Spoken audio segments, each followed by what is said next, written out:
అదే RTV app వార్తల్ని క్షణాల్లో చదివే అవకాశం ఉంటుంది. ఒక న్యూస్ పేపర్, ఒక టెలివిజన్ ఛానల్ మీ చేతుల్లో ఎప్పుడూ ఉంటాయి. అనంతపురం నియోజకవర్గంలో చంద్రబాబు కొట్టాల్లో బీద ప్రజలకు మా వంతు సాయం చేసేందుకు కుక్కర్లు కార్యక్రమం పెట్టుకోవడం జరిగింది. ప్రతి సంవత్సరం మేము ఏదో ఒక విధంగా బెడ్షీట్లు కానివ్వండి, హెల్త్ క్యాంపులు కానివ్వండి, ఏదో రకంగా బీద వాళ్ళకి సాయం చేస్తూ వస్తూ ఉన్నాం. ఈనాడు తెలుగుదేశం పార్టీ కుటుంబ సభ్యులు కూడా ఎవరైతే ముందు నుంచి కష్టపడుతున్నారో వాళ్ళందరినీ పిలిపించి ఇవ్వద్దు వాళ్ళ ఇంటికి కుక్కర్లు పంపిణీ కార్యక్రమం చేస్తున్నాం.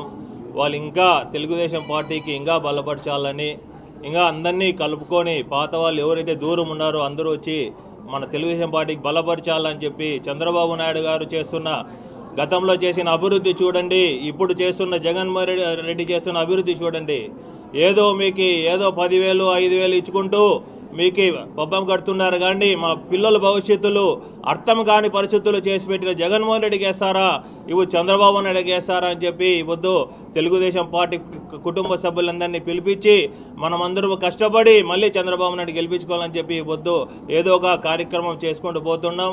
ప్రతి ఒక్క వార్డులో తెలుగుదేశం పార్టీ కార్యకర్తలు ఎవరైతే ఉన్నారో దూరం ఉన్నారో వాళ్ళందరినీ పిలిపించి ఏదో మా వంతు సాయం చేసి తెలుగుదేశం పార్టీ మళ్ళీ చంద్రబాబు నాయుడు ముఖ్యమంత్రి చేసుకోవాలని చెప్పి ఈ కార్యక్రమాన్ని మొదలుపెట్టడం జరిగింది. ప్రతి ఒక్క వార్డులో తిరగడం జరుగుతుంది. జగన్మోహన్ రెడ్డి చేస్తున్న అరాచకాలను ప్రతి ఒక్క వార్డులో తీసుకుపోయి మన తెలుగుదేశం పార్టీ అభ్యర్థిని ఏ విధంగా గెలిపించుకోవాలో ఈ పొద్దు నుంచి స్వీకారం చేస్తున్నాం. ప్రతిరోజు ఎన్నికల ప్రచారంలో ఈ పొద్దు మొదలుపెట్టినాం. ప్రతి ఒక్క ఎన్నికల ప్రచారం మొదలుపెట్టినాం. చంద్రబాబు నాయుడు ముఖ్యమంత్రి అయ్యే వరకు మేము వెనక్కిపోయే ప్రసక్తే లేదు. జగన్మోహన్ రెడ్డి అందరు ఇక్కడికి అక్కడికి మారుస్తున్నావు అంటే నీ ఎమ్మెల్యేలు ఓడిపోయిన ఇది గుంటకల్ నుంచి తీసుకొచ్చి అనంతపురం పెడుతున్నావు, కళ్యాణదుర్గం తీసుకొచ్చి పెనుగొండకు పెడుతున్నావు అంటే నీ చేత కాదా? నీ నాయకులంతా ఆడ చెడగొట్టిన కళ్యాణదుర్గంలో చెడిపోయినారు కాబట్టి వేరే దగ్గర తీసుకుపోయి పెట్టుకుంటున్నావు. నీ కెపాసిటీ ఉంటే అక్కడే నిలబెట్టి గెలిపించుకో. వాళ్ళు సేవ చేసిండే ప్రజలు ఎందుకు తీసుకొస్తారు నీకు? కళ్యాణదుర్గంలో వద్దన్న వాళ్ళు మళ్ళీ పెనుగొండలో దగ్గర తీసుకుంటారా? నువ్వు ఓడిపోయినావు, ఇప్పుడే ఓడిపోయినావు అని.